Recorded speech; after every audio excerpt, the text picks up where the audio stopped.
Hey everybody, today I'm going to be doing a review on MAC Flamingo Park eyeshadow times 9. Now this is, I know, a super late review because Flamingo Park came out the Flamingo collection came out a while ago, but this is honestly the perfect little palette for spring. Now, priced at $32, this is a mini palette, which I wasn't aware of. I really wasn't.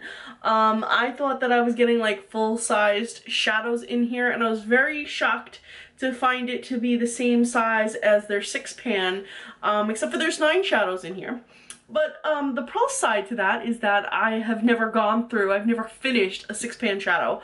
So to have 9 shades instead of 6 more shades for the money I spent is good. It's decent. So I've had this a while now, and I'm just getting to review it, and I'm excited because, like I said, this is a really good shadow palette for spring. You got a lot of your basic shades here with a pop of color, and I think that this is a really fun palette if you're looking to just really have a feminine, fun look. So the first shade we have up here is Flounce, and Flounce is a matte shade right here. This is a perfect all over the lid shade just because it's matte, and it just, I don't know, it gives like, it sets the tone.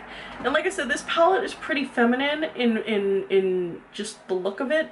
I know there's like that there's that last row that could say otherwise, but this light, almost white pink really just softens up the whole eye. I apply this from like lash to brow because it just helps everything to blend. Then the shade next to it is Glamour Light, and this is a satin right here. This shade is a great under the brow shade. It's not super gold metallic like some highlights. It's just gonna give you that subtle, like, I'm awake now look. It's great for putting on the inner corner of the lid as well. Who doesn't like to look awake, right? It doesn't have, like I said, it doesn't have too much of a glow. It just has like a slight, ever so slight sheen to it.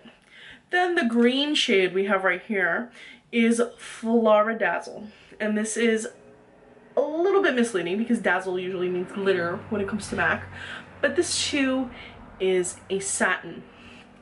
And this shade is, it looks green in the pan and it looks green on my finger, but again, when you swatch it up, it kind of has like almost a whitish look to it. I mean, you can see the green, yes, but it's such a very light shade. And these three shades, like I said, are very just soft shades. They kind of set the tone. Then the second row here, we have our pink shades. The first shade in this row is Flock and Roll, and this is another matte. So as you can see, this is the second matte we're encountering, and it's a little bit darker than our initial pink right here. You can see it's got a little bit more of a coral tone to it. Then the center shade right here is Sushi Flower, and this is a satin. I like layering all these pinks on top of each other. They just kind of make a beautiful gradation. So there we go. This is the medium shade. And now we're getting into a little bit of a darker shade with this pink right here. And this one is Bird's Eye View, and this too is a satin. Now this kind of leans a little red. So to many of you, this may seem a little bit daring of a color. But when you blend it out with the other pink shades, it can turn what seems like a very garish, reddish pink shade into a more office-friendly, everyday look. Or you can just apply it to the lower lash line, or nice and thick on the upper lash line, or in the outer V, and just have a punky pop of color for spring. I like that it can go both ways. Then for your bottom row here, you have Free Roaming, and this is Luxe Pearl. This shade I really liked. Out of all of them, this one was like up there in terms of my favorites in here, just because it was kind of like a purpley grayish. I'm gonna apply it right here. It's purpley grayish, and it's getting a little bit darker in terms of the palette. Like, it's starting to get a little bit darker. Like, these are your crease shades. Then the bottom middle is Naturally Fabulous, and this is a matte. This matte brown is just a dream come true in terms of crease colors because it blends really well, and it can also take any shade here and we can get a nice smoky eye look going. So say you want to take this green in the shallow and turn it into a earthy, summery, smoky eye, you can totally do that. Just take the yellow shade, kind of apply it into the inner corner of the eye, take the green, put it all over the lid, and pop that brown on the crease to the outer V, a little bit on the bottom, and you have like a earthy, springy, kind of like hippie, smoky eye. It's great.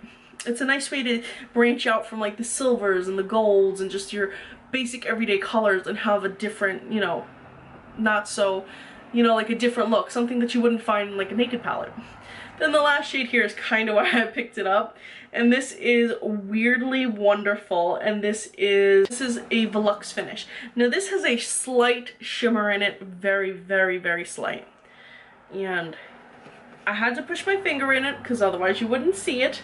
So this is one of those shades where you got to either apply it wet or apply it really, really thick, or you won't see that shimmer. But it's totally worth it because the shimmer is super pretty.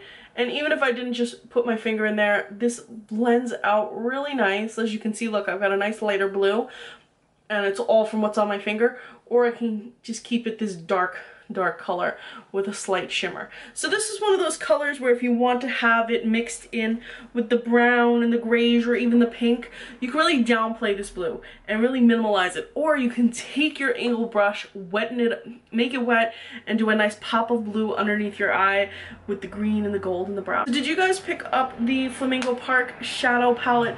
If you didn't, it's such a fun palette. It really is, and it's small, but it's really compact, and you get a lot of shades for a little amount of space. So if you're low on space or you're looking for something to travel with, try some new colors, explore some MAC, do some new looks, or you're just looking to branch out, a little bored of your naked palettes, definitely check this out. Let me know what you guys think in the comment section below, and as always guys, thank you so much for watching, and please be sure to follow me on Instagram. I'm Recycled Stardust.